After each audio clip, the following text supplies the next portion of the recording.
One station where information is power. The views and opinions of the guest and host you hear on 1010 WOLB are not necessarily those of the staff and management of Radio 1, its sponsors, or advertisers.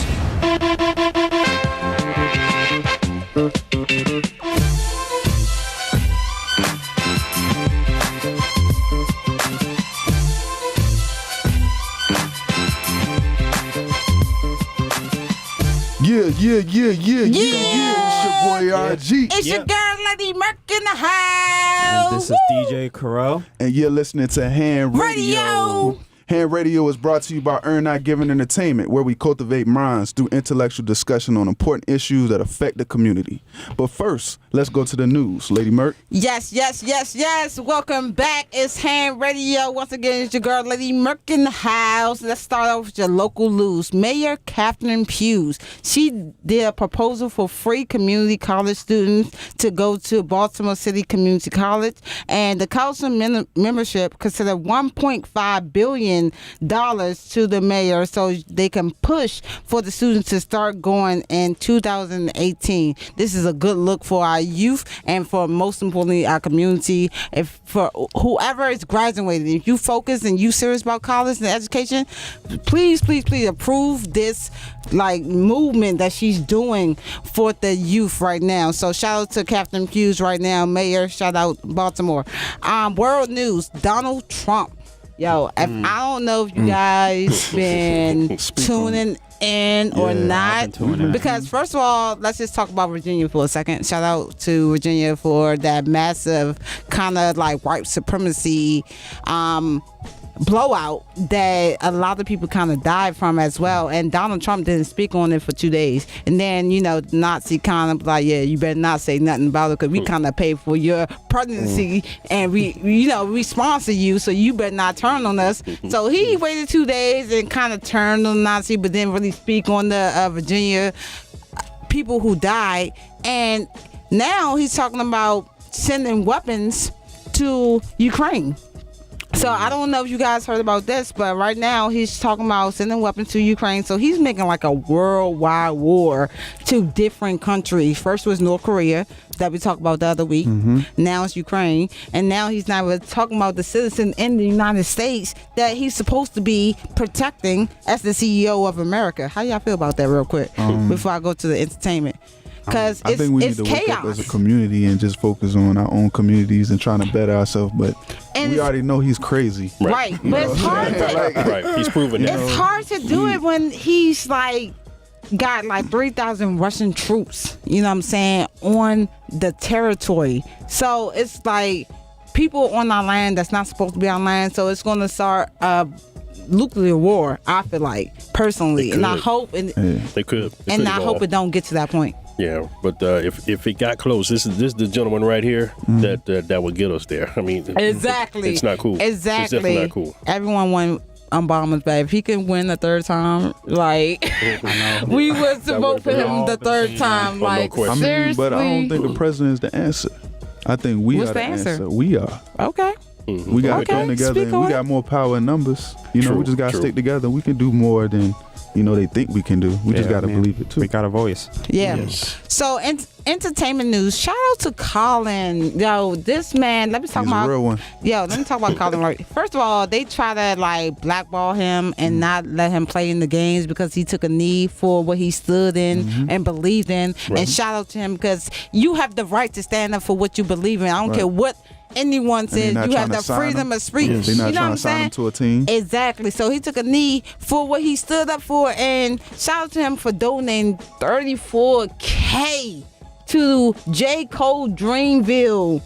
Oh, wow. Yo, that's big. That's big. Shout out. Yo, he donated $34K to J. Cole Dreamville Foundation, and I just want to recommend everyone who believe in youth or just community blackness, go ahead and donate, support the cause, and that's the news, man. There's a lot of other athletes that are also, taking notice, like Marshawn Lynch, not standing up for the Pledge of Allegiance. Exactly. Right. It's becoming a trend, but I think, the white boy that's another took a knee thing that too. we can do. Yes, he did. We have control over athletics. Yeah, and the first sports one. too.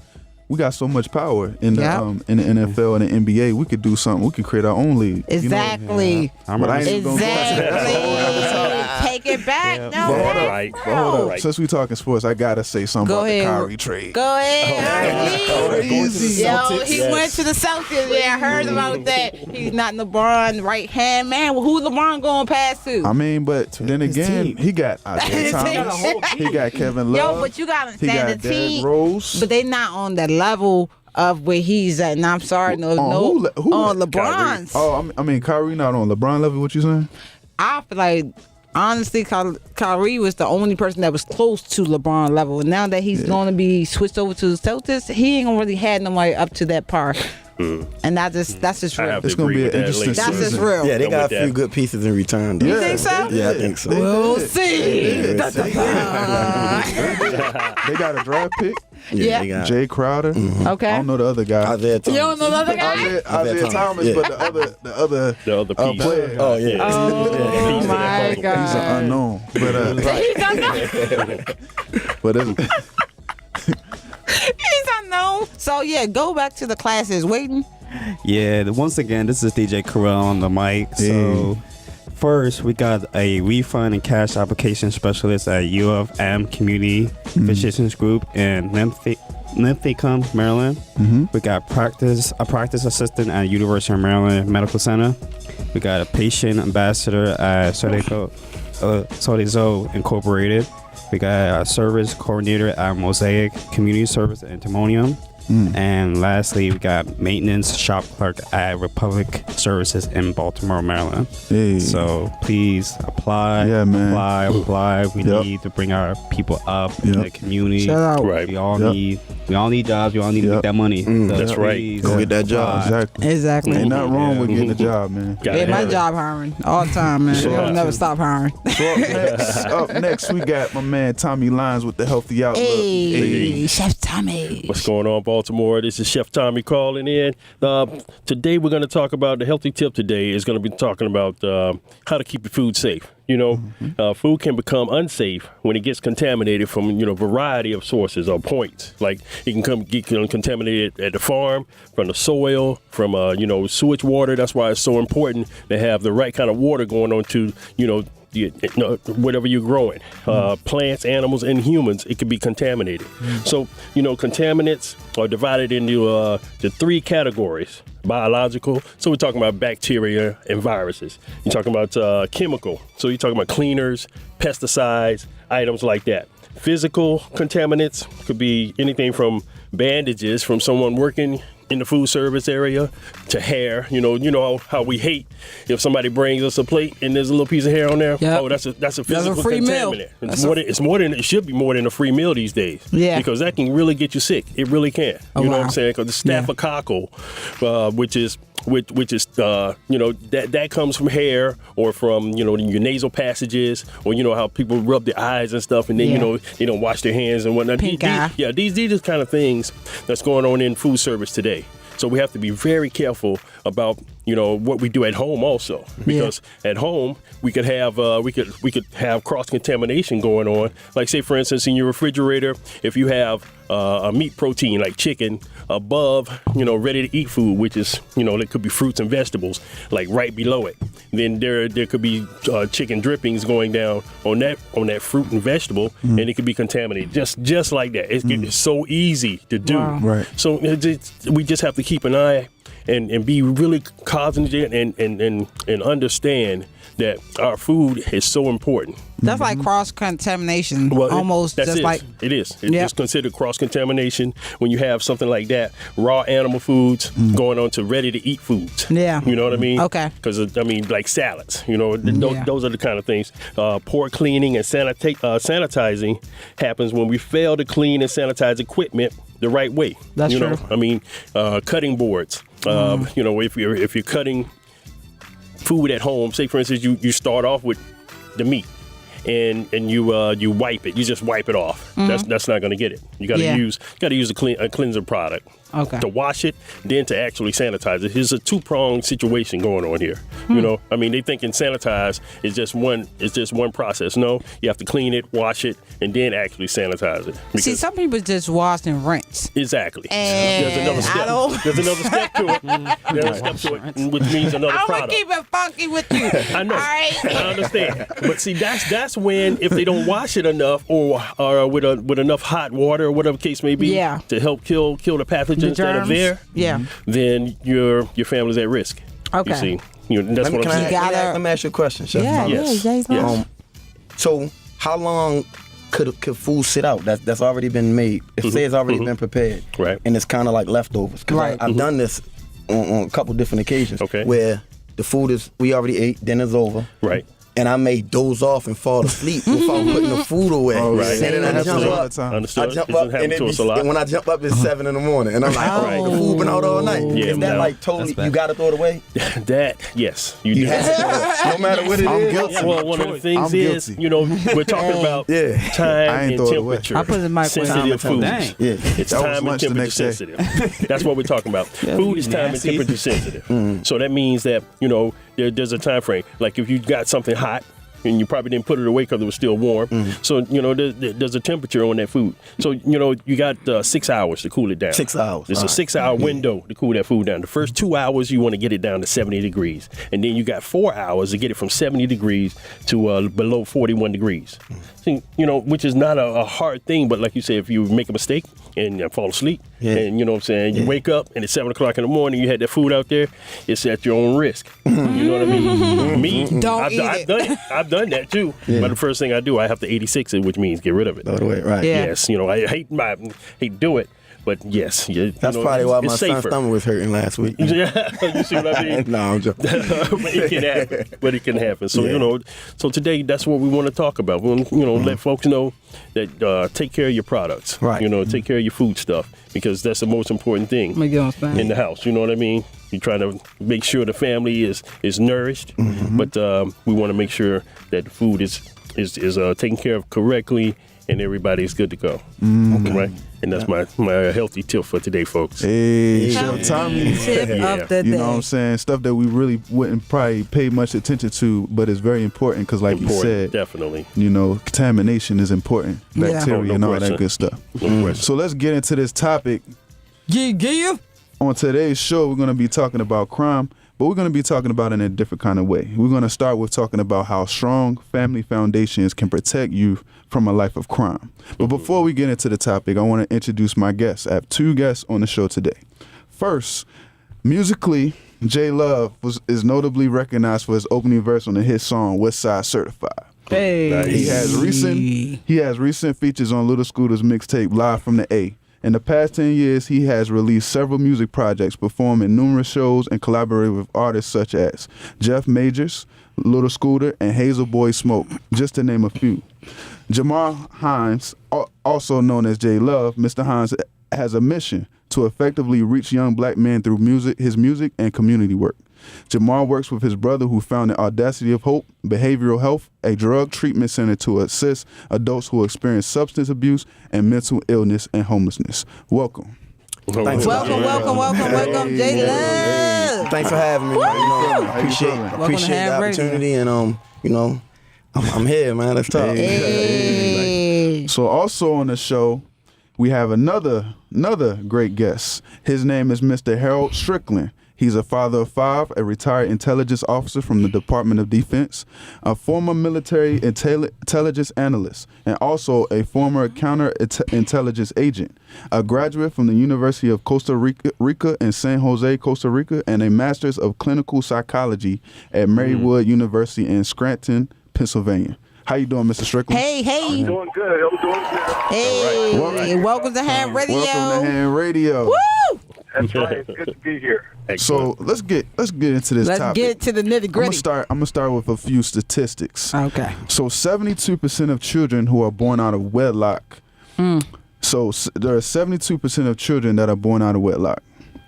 The percentage of white children under 18 who live with both parents are almost doubles that of black children, according to the data. While 74.3% of all white children below the age of 18 live with both parents, only 38.7% of African American minors can say the same. Wow. Right. So let's start there. Right. I'm guilty at that. Like, honestly, I was raised with a single mother, and she raised 3 kids. I'm the youngest, and it's crazy because we all had different personalities. Like, my brother was the bad seed, and that he related to the streets. And I hate to say it like that because he didn't have a father figure. We all didn't, honestly. But I was kind of like in between the being bad and being good. And I hate to say it like that because I love school, but I want to still be cool. You know what I'm saying? So it's like a boundary of what your environment kind of produce in front of your eyes. You can't help that you live in a bad environment, but you can. But it's kind of like you can't avoid it either. Like, you're going to get mixed up with the crowd. You're going to get mixed up into doing something bad because my mom was working 2 jobs. Yeah. When is she going to have time to guidance me? When is she going to teach me what's right and what's wrong? Then will she only have a little bit time to do? You know what I'm saying? So a lot of people are a victim of the same situation, but sometimes have worse stories than mine. Yeah. So me too. Well, kind of me too. I think one main importance of that is right now we're losing what I call family cohesion. Okay. We don't have that anymore. You know what I'm saying? A long time ago, we had family cohesion. We had our mom and our dads there. Most, back in the day, your mom and dad was there. And they said, don't go off that porch. And guess what? You didn't go off that porch. Right. For sure. Because you knew what was coming. You knew what was coming if you did. And we've tended to today, we've lost that part of family cohesion of us all sitting there, and we're losing that mostly to technology. Yes, that's true. You sit down at dinner with your children, and everyone's sitting there, and everyone's sitting on their cell phone. Yeah. Hey. And you send your children off upstairs, and they're upstairs playing their video games. Right. Those are the things that we have to backtrack on ourselves and say, wait a minute. Get away from that technology, and let's get back to the old school of us sitting at the table, talking. That's you know what I mean? That's true. Sitting at the table and talking to each other when we having dinner, finding out what's going on, with your children. Right. Yeah. I think that's where a lot of people don't do that. Exactly. We're losing our family cohesion. So once we learn how to bring that back, then we'll learn better how to communicate with our children. Yes.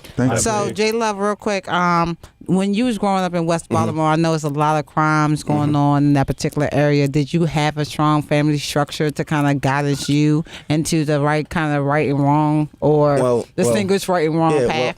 I understand. I was raised by a single mom, right? Me and my brother a year older than I am. So it was just us two and my mother. Now, my father kind of been in my life the whole time as far as seeing him and knowing who he is. Right. But I mean, like, as far as him financially or, being a father figure, that wasn't the case. So we saw crime and it was a terrible environment to grow up in. Right. I think that a lot of these kids, without the mother and father at home, without that structure, it's difficult to be able to even stay on a positive track. Right. For one, a lot of us had single moms. Yes. And the mom had the kid when they were kind of young. Right. So the mother is kind of growing up with the kid at the same time. So it's hard to parent someone if you acting the same way they act. Still a kid. You know what I mean? Right. So we was raised by music, by the streets, by the old guys, the OGs that was outside. Now they didn't directly raise us, but we watched them and emulated what they was doing and wanted to kind of sort of follow, sneaky follow them. You know what I mean? I played basketball a lot, but eventually. At 7, 8 o'clock, it's getting dark. The basketball court shutting down. Right. Now I'm going down on H.A.N.D Street. You know what I mean? Bloom and Gold Street. Right. Now I'm going up there after after the court shut down, and that's where I shouldn't have been. You know what I mean? Right. But my brother was up there, and we didn't have a man in our life to say you're not going up there. Not having that discipline, that guidance, exactly, until you get back home. Until you get home. Exactly. No one to lead by example. You know? Right. So as fathers, this is for both of y'all. As fathers of, you have your son, and Mr. Strickland, you have your 3 children. 5 children. I'm sorry. Let me get it right. Don't shortchange He said he got 5 of his. Let me get it right. Let me get it right. Say no, I took 2 away real quick. But seeing these statistics and seeing how important it is to have both parents, and how important do y'all take being parenting to your children? How important is it to you? Like, to you? I take it very important. My children, to me, mean the world to me. I take whatever they do, it's so important. And I don't mind being a parent. I don't mind spending time with my children. And I set time aside to be with my children. Whether it's, we do simple things like, and I know everyone that can't do the things that I may do or whatever, but I set up a tent in my backyard. Even if we don't go anywhere camping, but I set a tent in my backyard. And we go outside and we build a little campfire. We sit around and That's talk. what's up. We sit around the campfire and talk. We get in the tent and we do the s'mores thing, and we talk about things. We look up at the sky and wonder. You know what I'm saying? I don't let my children lose their imagination. Right. Because without imagination, you have nothing. You have nothing. You were talking about music and everything like that. Where are you going to be without imagination with music? My daughter wants to be a musician. My other daughter wants to be an actress, and you need imagination. Yeah. So and you can't be afraid to show your children love and affection. On the same token, you got to be stern, and you got to tell. You can't flip flop. Right. You can't flip flop on them. You know what I'm saying? You got to keep them morally straight, morally correct, and spend time with your children, because there's nothing wrong with that. And even in my household, we set like one day or so a week or whatever, and we'll sit down and we'll have a movie night. And again, that's just time that I'm spending with my children. Right. So let me ask you real quick.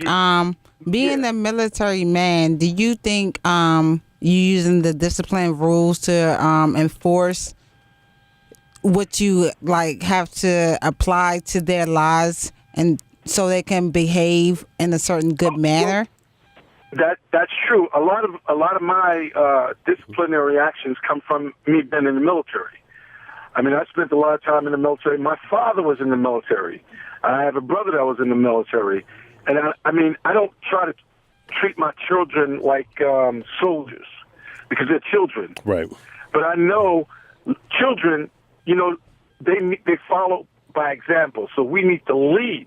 Right. We need to lead our children by example. If they're getting all their examples from, watching TV or playing video games, that's no good. Right. You have to explain to them the difference. That's on TV. This is real life. Yeah.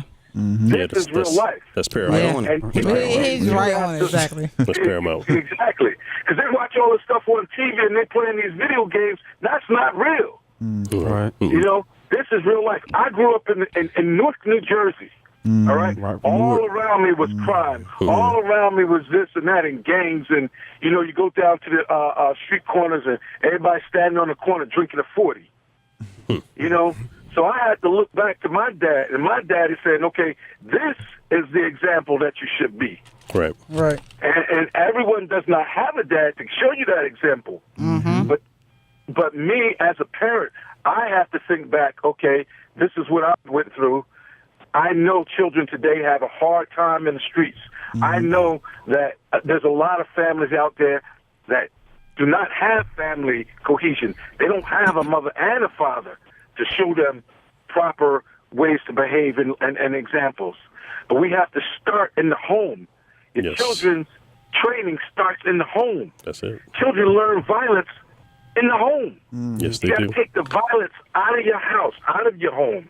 Take all of that stuff out of your house and show your children love and affection. Yeah, it's the love piece. That's very important, what you were saying there, Mr. Strickland, because as a grandfather, my grandkids, they come to the house and they see that, my wife and I this year would be married 20 years. And one of the things about it is they see the love and they see the respect.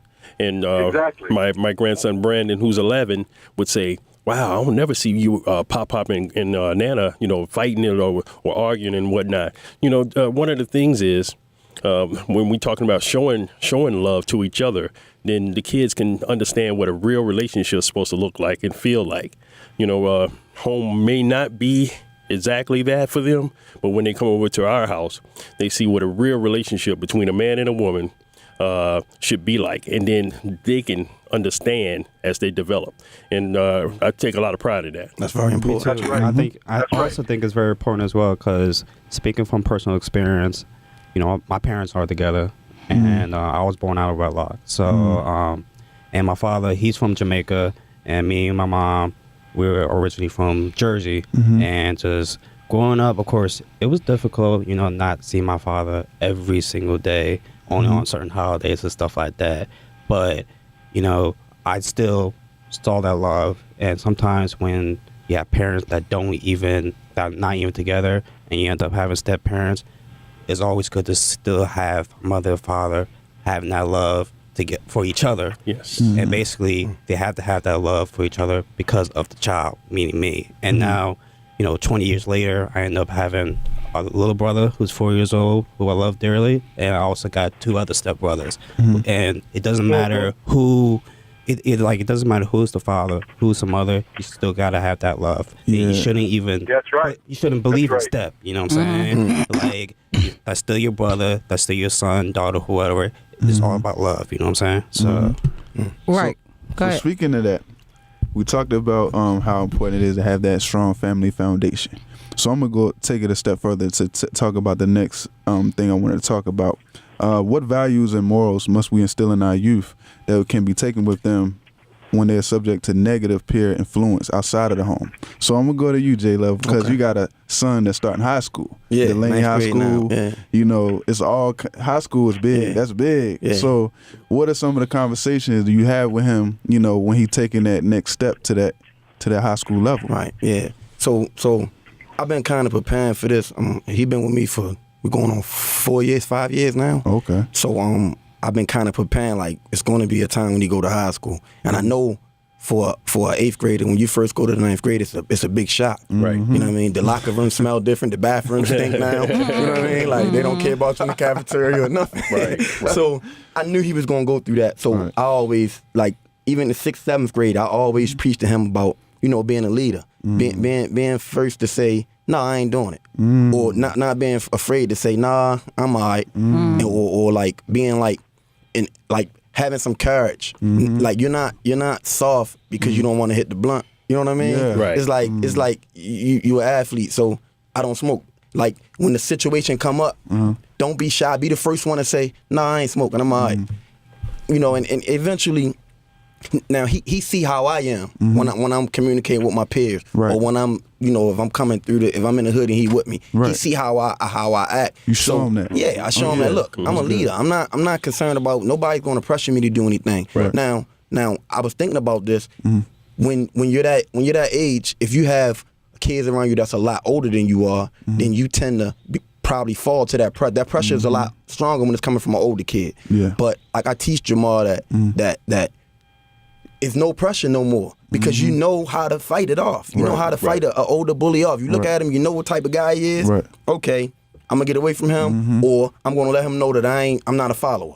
So I think being a leader is one of the best things you can teach a kid. And then they have to be smart. You know what I mean? Like you have to let them know that you got to be smart. You got to be the one that says no. Whoever can say no first and mean it, no, I'm not doing it. Right. I don't care how much you pressure me, I'm not doing it. Right. Exactly. You know what I mean? Like, and there shouldn't be pressure because if it was instilled in him when he was younger to be able to stand up and say no to anything or or deal with any situation that comes to him, it becomes less pressure. It's not pressure. It's just no, I ain't doing it, y'all. I'll catch y'all when y'all finish. Right. You know what I mean? Like you can still be slick. You can be cool and not be a fool. You know what I mean? Yeah, I like that. Cool. I like you that. can be cool. Hey, that's the message from Jay Luv, y'all. Yeah. Cool. Shout out. And without being a fool. Be cool without being a fool. I like that one. Slogan. That's what's up. That's a new slogan. That's what's up. But I like I use examples as Jared Ball. I mean, like, what's his name? Lonzo Ball. Lonzo Ball's dad. Yeah. You know, Big Baller Brand. Everybody always talking about how he raises kids, but I feel like he instilled confidence in his sons. Right. That they can, go out there and get a contract shoe deal. You know, that's like, to other people, they think that's impossible. Right. But he instilled that in his kids. Exactly. That you can do anything. And it's like, that's just a good example of a father, what a father's supposed to do. Yes, that's very important. And instilling stuff like, for young men, how to be a gentleman. My grandsons, that's the lesson they get from Pop. From when they was the smallest all the way up until Justin, who the Lord took from us. But before those 18 years he was here on the earth. Right. That was one of his things. And when they eulogized Justin, it was a gentleman that said from his school from Dunbar. He said Justin was a gentleman. And my wife, she just turned around and she just looked at me. Because, that's so important. I always told him that a gentleman can have doors open for him, before you get there. Right. That kind of thing. You know how to handle yourself out right. here. So that part is very important. Right. So I have a question for actually both of you guys, so you can chime in whenever you feel. But what advice would you give to the youth, especially black youth, because it's primarily them that is a victim here, that is getting involved into crimes or just exposed to it, you know what I'm saying? So what advice can you get to kind of stay on the right track of being good, you know what I'm saying, so they won't have to go into jail or juvenile center or just have that quote unquote record getting shot, anything of that. Exactly. Go ahead. Well, what you need to do is you need to know who your child is friends with, first of all. Know your children's friends. Yes. Know who your child is hanging out with. Look at for key indicators in your children. Are they changing their behavior? Are they getting depressed? Are they acting strange? Are they acting odd? Those things, as a parent, you need to look out for, because any parent know their children. Yeah. So if you're telling me, I didn't know my son was like that, I didn't know my kid was a member of the KKK. Right. You wasn't paying attention. You know what I'm saying? Yeah. Because as a parent, you should know your child. And you should know who your children is with. You should know the behaviors of your child. You should know when your child is lying to you. Yeah. Right. So knowing all these indicators and things like that, you can act before, prevent things happening to your child out in the streets. And if you instill those things in your child before they get into the streets, if you instill morality, if you instill the right between good and bad in your child, even before they go to school, it's going to stop him and prevent them from going out and doing wrong things. It all starts at home. It all starts with you as a parent. What type of child do you want? What kind of type of child do you want your child to be? Right. Jay Luv? Right. Yeah. I think that one of the most important things that you can instill in your child is like he said, to be honest. Honesty, because that's something that in the hood they got a new word they use. I'm cruddy. That's what it is. I'm cruddy. I don't care. I'm cruddy. And being honest is the opposite of being cruddy. You know what I mean? So I think that if you honest, if you instill that in your child and you got your child looking at you and being honest as possible, if you snoop around, like Mr. Strickland was saying, you recognize some behavioral changes or some different, and then you poke and ask him some questions. Yeah. That honesty is going to shine through if you've been instilling that in him, and then you're going to know what's going on with him. Right. And I think self-respect is a big one, because That's true. if you respect yourself, you're not going to do certain things. It starts with self. You're going to say, I respect myself, so I'm not having sex outside with her. Right. I respect myself. Right. So more than that. You know what I mean? You know what I'm saying? and like, I think that, real quick, when you respect yourself, and people you're around notice that you respect yourself, they're going to come at you a different way. They're not even going to come at you the same if they would with a dude who they see walking around with no shirt on, with his pants. And not just guys, girls too. Yeah. Girls too. I think that self-respect is an accountability. We got to hold them accountable. Like, you done it. You're in trouble for it. You don't do it, and then you let them slide for doing it, because when you let them slide, you pushing them out. You basically pushing them out there. Yeah. You know what I mean? My son, You can't flip. you can't flip flop. No. Yeah. My boy, you want to smoke a blunt? when you come home, you're going to have to be accountable for me seeing you high, what I'm going to do to you. You know what I mean? Like you got to be accountable. Now, I kind of, like Mr. Strickland was saying, you can't flip-flop. Me and my son, because I got him at 11 years old, 10, 11 years old. Now, I was in his life the whole time, but he didn't live with me until 11 years old. Right. So I felt like, dang, I got a bond with him. So we kind of bonded for years now. We're still bonding. And it's like, it became almost, sometimes I noticed he get it a little twisted thinking I'm his homeboy. Yeah. I look young, I act young. I know everything that's going on with them in their age group. But I always put my foot down and let him understand, listen, I'm not your homeboy. I'm your father. Right. And I still discipline my son. Because my mother whipped our tails, me and my brother. You know what I mean? Like, I still discipline him. I'm not worried about nothing nobody got to say this mine. You know? So I just think you got to hold these kids accountable, make sure they're honest, and make sure they respect themselves. You respect yourself. The stuff that you'll say no to, that determines the amount of respect you got for yourself. Right. You know what I'm saying? Yeah. And I think that's self-respect will go a long way. So we're going to keep it going. Yeah. We got one more thing I wanted to touch on. So we're going to talk about how important access to quality, affordable education to youth living in high crime neighborhoods. So I'm going to throw some statistics out there. So it says that, let's see here. Give me 1 second. It says that many low-income first-generation college students who are reading and doing math are at a 7th and 8th grade level are admitted to college. Every year, as many as 1.7 million first-year students entering both 2- and 4-year colleges will take a remedial course to learn the skills they need to enroll in a college-level course. African Americans and Hispanics are the highest percentages on that list. So, talking about the communities, talk about the crime. Let's just talk about how important the education is. Yes. Education is real important. I mean, you should read. First of all, jump back a little bit before you get to that point of college and high school and everything like that. You should start when your child is 2 years old, 1 year old. Read to your children. That's it. Read to your children. Have your children read to you. Have them explain and have an understanding of what you're reading. You know? It says you just can't send your child out there like that. It says children from low-income families hear as many as 30 million fewer words by the age of 4 than higher-income peers. Right. Exactly. So that's just crazy. 30 million words less. Exactly. So they don't have access to that. Reading to their children. They're not reading to them. If you sat down and open up a book when your child is 2 to 4 years old, 5 years old, and read to them, they're going to hear those words. They're not going to miss out on anything. Right. But it goes back to the family structure, because if the mother and father don't care about reading, the son and the daughter not gonna care about reading. Yeah. Exactly. Yes. I'm guilty of that. I ain't gonna lie. When I was growing up, I did not like reading. I just like going. I'm just being honest. I did not like reading because I didn't feel like it was no adventure. Right. Like it wasn't no fun for me. Like I was just like I just want to just do something fun. Like go outside. Like that was a fun thing. Like whatever outside was an adventure. But I just feel like that's what I lacked at because I still sometimes struggle at like pronouncing words or enunciation, and it's that's important. And it's from my history. You know what I'm saying? And then nowadays, like when you get into the college world, you get into the business world, like you got to send emails off. Exactly. And a lot of people they send emails and they misspell words.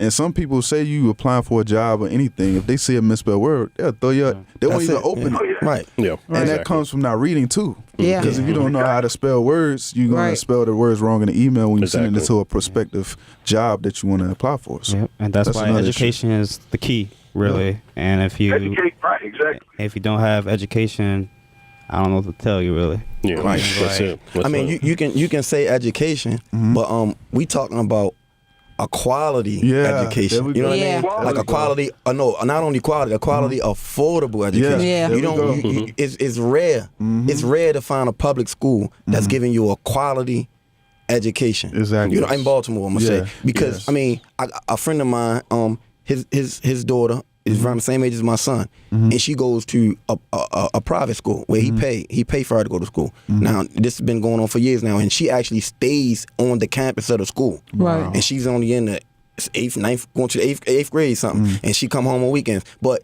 that's a form of I guess that's a form of a quality education. I don't know how affordable it is. Right. But now I've read up on the little thing. I read up on something about Baltimore City Community College. They're trying to get maybe some free tuition for kids. Free education. And then Coppin State is also, like you mentioned earlier, they giving people who graduate from BCCC with an associate's degree, they're giving them a chance to get a bachelor's for free. Awesome. That's big time because Coppin State it's a quality education, and smack dab over West. And now it's affordable. Now they're making it affordable. So that's going to change a lot of people's. That's going to change a lot of opportunity and lives. That's true. That education, that quality education is a springboard to so many other things. Yeah, it's totally a springboard because if the education not affordable. You're not going to get no kids there if it's not affordable. We can't afford it. We're not sending them. You know what I mean? They're going to go to BCC, and when they finish BCC, hopefully they can transfer somewhere and get to track down some type of financial aid. Yeah, but other than that, it's going to be 12th grade is going to be the end of school for most of these kids because it's not affordable. But here's the thing: we got to get our children more interested in going to school, whether we can be affordable or not. If you can find a program that's affordable and it's going to offer your child a very good education. Some children today, it's culturally cool to say, I hate school. We make it culturally cool to say, I hate school. No, you got to make your kids want to go. Right. Because once you find that education, you got to find a reason for them to go to get that education.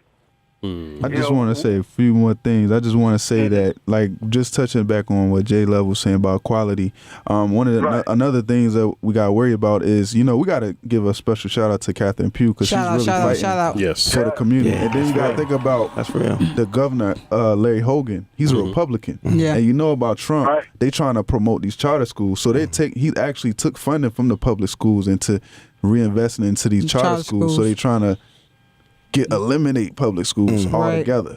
So that money issue is going to be an even bigger problem soon. And the charter schools are privately owned, right? Yes. So I can start a charter school if I want. Hey, I mean, as a a financial business, as a business. Let's do it. H.A.N.D Radio charter school coming up at you. Let's go. And another thing is that like 30% of the people from these low income community are first generation college students. So if you know what I'm saying, you're the first person in your whole entire family that's attending a college. That comes with all kinds of obstacles because you still living in that community. You still got family issues. You still got financial issues. Me and Chef Tommie were talking on the way here. We talk about Morgan State. 90% of the students that go to Morgan State, they have to work a full-time job and go to school full-time. You don't have that, So you say these kids, they graduate 6-7 years. You would too if you had to work a full-time 40 hours plus go to classes full-time. That's crazy. Exactly. And another thing that I think what we need to instill our kids is to have them learn how to be passionate about going to school, passionate about whatever they want to do in life, because here we are in a radio station, this is our passion, you know what I'm saying? So, like, it's the same thing with going to school. Have that passion and just going to class because it's just, it's fun to learn, you know what I'm saying? It's fun to read books. It's fun to just, it's fun to do anything in the classroom. So that's why I'm saying, like, you need to instill our kids to be passionate. That's very important. When I started culinary school, I'm passionate about cooking, about feeding families and nursing families. That's the reason why I became a chef. But once I got into culinary school, my passion just took control or took over. I started learning about history of where everything started from the first cookbook, and got really interested in just the history behind everything that was involved in what I was passionate about, which is feeding families. So that turned into a culinary degree. Then from there, the culinary degree turned into something about nutrition. I got passionate about that, and then that turned into another degree. So that passion, like you were saying, DJ, that's very important to bring it over to your education piece, and then utilize it as your springboard and go. So we actually ran over time on this topic. It was so amazing. I'd like to thank my guests, Mr. Strickland, Jay Luv. Thank you, man. We're gonna have another. We're gonna have to bring y'all back because we gotta continue this topic. We need a part 2, man. We gotta take Thank you, sir. And we got to take a quick musical break. Thanks to our guest. Oh, before we go, where can they find you? Where can they follow you at? I'm on all the social sites. Jay Luv, JAYLUV _2017. That's Instagram, Twitter, and everything. Yeah. And Mr. Strickland, tell them where they can find you real quickly. They can find me at TonyTony83 at yahoo.com. Nice. Tony. Nice. All right, now. Thanks for tuning in. We'll be right back. We'll take a quick musical break. This is H.A.N.D Radio.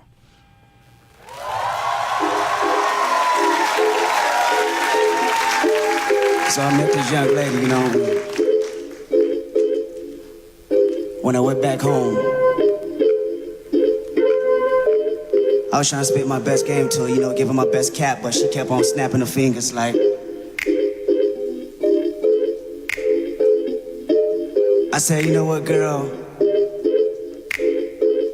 You crazy. Then she asked me what he said.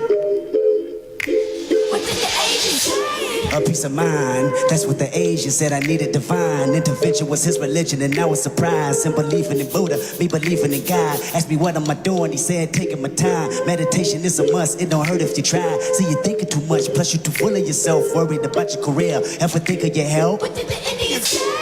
A piece of land, that's what the Indian said. I needed the man, telling me longevity's in the dirt. Buy some property first, profit a better dollar with generational perks. Equity at its best, really you should invest. These tangible things expire, don't you expect income with so much outcome? And yes, look at my heritage, we blessed. So what the black man say? A piece of nookie, that's what the black man said. I needed to push me to the limit, satisfy my hunger, do it all for a woman. Head cut to a world, we like to live in the jungle, like to play in the beach. What you saying to me? He said, homie, come back to reality for a week. Nookie is power, cut on a new chick every night. I wouldn't be prouder, you should allow it. What the black man say? A piece of minds, that's what the white man wanted when I rhyme. Telling me that he's selling me just for $10.99. I go platinum for rapping, I do the company fine. What if I compromise? He said it don't even matter. Make $1 million or more, you're living better than average. You're losing your core, following, gaining it all. Put a price on my talent, I hit the bank and withdraw. Hit the bank and withdraw, hit the bank and withdraw. Put myself in a rocket ship and I shot for the stars. Tell me what you accomplished and what he said to the bar. I'ma make you some promises that you just can't ignore. Your profession anonymous as an artist. I don't talk at your monkey, you ain't signing your signature when I throw you my wallet. Lot of rappers are giving the demo all in the toilet. War tour, your master's mortgage.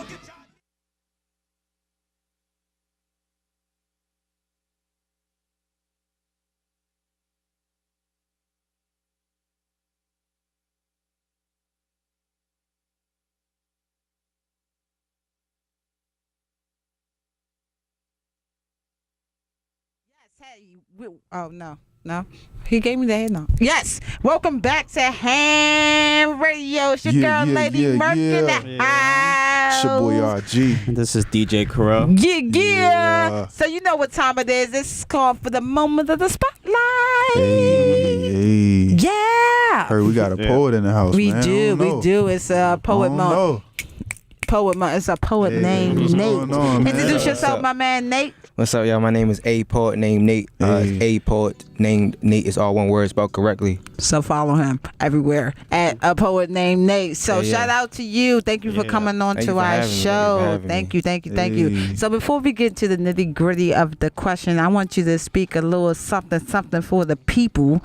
Anything that you feel on your heart, anything at all, so they could just hear A Poet named Nate. Whenever you're ready, man. Alright, you got that music playing in the background? Yeah. Cut that for me? Cut the music.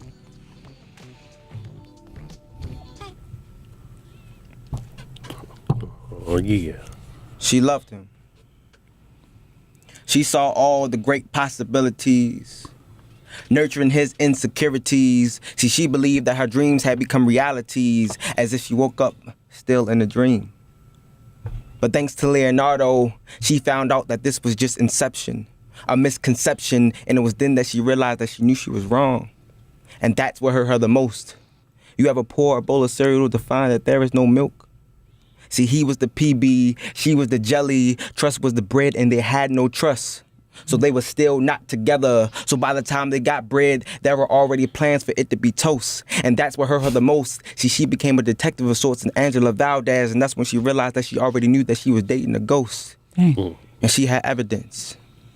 See, her woman's intuition told her that he couldn't always be there, but she still decided to be there. See, she had plans of having her own Jackson 5, wishing that if she just called his name, he'd be there. See, he was around, who was around, then decided to be square. So she gave everything, even her square, hoping that the multiplication of strokes would subtract his sharp corners, equaling that he turned back into a round who turned around, but her math was off.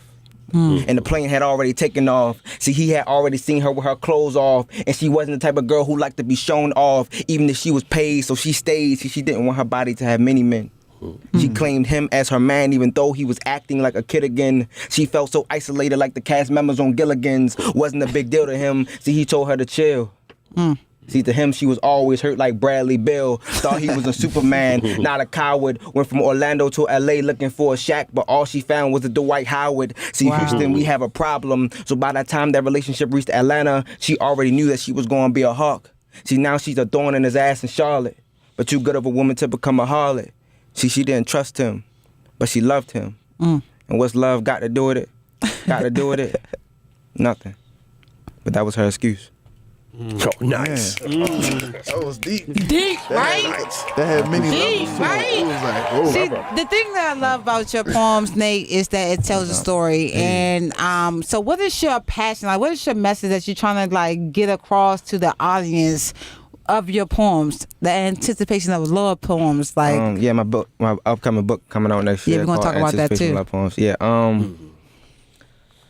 for me, I started seriously writing just because, like most men, we not really like in touch with our emotional side, and I'm like, very true. I'm like in natural life, I'm like the opposite of who I am as a poet named Nate, and I just wanted to be able to speak for not only my emotional standpoint, but other men who, you feel me, can't speak on that or can't relay that message. You feel me, or not in predicaments to be sensitive, Because a lot of brothers feel like that, but they can't be. You're not in predicaments to feel like that or be able to express that. You feel me? Yeah, I feel that. So, what made you kind of want to stand out and be the spokesman of men? I wouldn't say spokesman of men. That's giving a little bit too much power. Too much power. Too much sauce. I really don't know. This is all just a feeling process. Yeah, I had no plans on being a poet in my whole entire life. And it just kind of falling in your lap. So let's talk about your book. Your book that's coming out. You didn't have a date for it, or I don't have a date. It's 2018. Okay.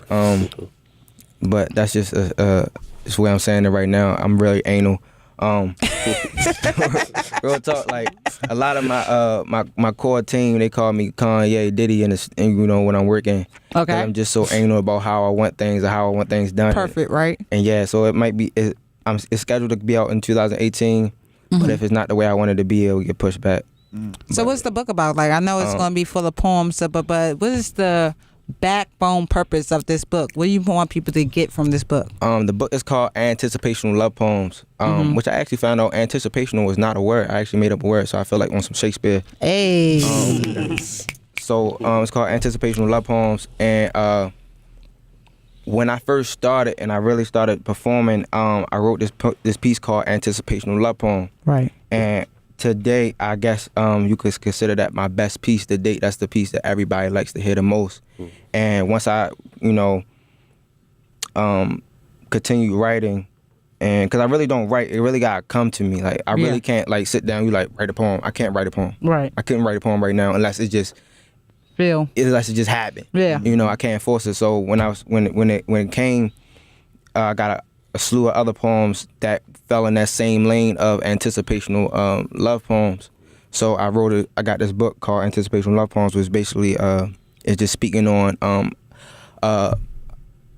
what's the word I'm looking for? I can't think of the word I'm looking for, but it's basically about a guy who really doesn't, believe in love, or really doesn't think that all these fairy tale things are possible when it comes to love, like how you think of it as, the Disney story or any fairy other type tale. of hype you have over like this love. Yeah. You feel me? And it's just about if it was actually possible, this is how his woman would be, or this is how you would feel about his woman.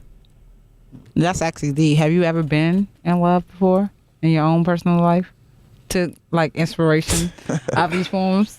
She asking deep. Yeah, I like to know. And it's like He gave her that look. I like to He gave her know. that look like. Why you ask me that? That's too much. That's too much, Lee Merck. That's too much. I'm sorry. Yeah. I actually I kind of say I don't really know. Honestly. That's deep. I really don't know whether I really truly been in love or not. So I'm not gonna say whether I have or haven't. But I have thoughts about it. My man got an air of mystery about him. It's like mysterious, like he leaving you all in mystery. But I was doing the research with my girl, Lady Merck, and I seen that you do some producing. Yeah. So talk about that. How does that process work for you? I actually was writing music before I was doing the poetry. So I've been writing music since forever. Like I downloaded Fruity Loops on my tablet and was making beats on my tablet. Dope. And then once I was able to collect the funds, I started working and producing my own music. And I have a music group called 24 Hours. As an ownership, the number 24, OURS as an ownership. So 24 hours is about if we had 24 hours left, how would we spend our time? And making music. So I produced. We have a we have a low key EP out. Okay. It's real low key because I actually kind of hate it now. Why? I just hate it. Like when my Kanye, like when he dropped Life of Pablo, you know how many times he changed Life of Pablo after it was dropped. Yeah. Like I want to go back and do so much more to it, but it's on SoundCloud. If you go on SoundCloud, 24 Hours. Okay. The number 24 OURS ownership is on there as a 6-song EP about cuffing season. Hey, what's this coming up? By the way, yeah, it's coming up. Who don't know? You ever think about bringing audio to some of your poems, like making it like a CD or a mixtape or like a Drake? Something like that? I'm in thoughts about it. Okay. But I don't. This is Tupac right here, man. It's so traditional. Like I be trying to stay away from the traditional things that poets do. Like it's so many great, phenomenal poets, and I'm not trying to take nothing from nobody. Yeah. That already do that. That's true. And it's like, but how do I make it my own? And like it's never nothing ever been done. So that's just the goal right there. So do you have any like influences beyond your poetry or write music or anything? Kanye is my biggest influencer on everything I do. Honestly, kind of know this. Real talk, because I grew up on gospel and R&B, right? And I really wasn't a big hip hop fan because I was never like, a hardcore kid, right? Right. Like I was averagely hardcore. I wasn't, So it was like Kanye was the first person I seen to actually make it, cool. Yeah, I agree. To branch out like that, and then so I got Kanye as the first, and then I'm in love with guys like Stevie Wonder, of course, people like Anita Baker, of course. Also, they so influential on my inspiration and how I do things. Yeah, I love it. So, any upcoming shows or event? I know you just did an event with Don Leeboy, which is actually amazing. I actually went to that event too. So, shout out to Don for his first anniversary of his business. So, any events other than that you're coming up soon? I have a ton of events coming. Honestly, I just did. I don't know if I told you about. Did you know about my production? This past first Sunday of August. No, you didn't tell me. But it was called Midsummer Night Poetry. Okay. It was a play off of Shakespeare, Midsummer Night Dream. And it was at Arena Players downtown off of Martin Luther King. Was actually the oldest African American theater still running in the whole entire nation. Shout out. So that's right. 300-seat small theater, intimate theater. And I had 11 over the top poets in Baltimore. I believe the top poets in Baltimore there. Oh my God. Sold out show, had over 250 people. It was phenomenal. It was a great experience. I was definitely game. For real. Let me know the next one. I got people who like legitimately who has been to Def Poetry Jam and said my show reminded it of that. Okay. Wow. So definitely shout out to you for that. That was lit. Hey, so I'm working on the second one of that. H.A.N.D Radio. H.A.N.D Radio. Right. So I'm working on the second one of that. Okay. I'm working on some films because I also produce and write films as well. I got music coming. I got, the whole nine. I got everything. Yo, shout out to you. So where can people find you at? I know you told them 1,000 times a poet named Nate, but tell them one more time. Facebook, Instagram, whatever, SoundCloud. Give it up. A poet named Nate. It's all one word spelled correctly, so that's with a D. So a poet named Nate. That's all one word. There's no spaces in between. Yeah. Amazing. Like you gotta tell people, 'cause they will mess up your name. They if you don't tell will. them. It won't find you. So follow me there on social media, SoundCloud. You can listen to my first EP with my music group, 24 Hours. It's 24, the number 24, OURS. Okay. As an ownership. My project there, like I said, I produced 5 out of 6 tracks that's on that project. I wrote a good 80-90% of that project. And I got more stuff to come. Thank you, man. Hey, man. Thank you, man. Thank you for coming out. Man. It's your boy RG. It's your girl, Lady Merc in the house. Yeah. I appreciate that. And this is H.A.N.D Radio. Yeah, we out.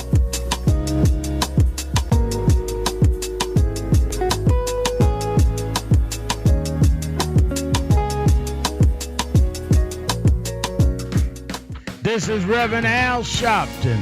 On Monday, August 28th, 54 years after Dr. King made a historic speech, I Have a Dream, where he addressed voting rights, jobs, and justice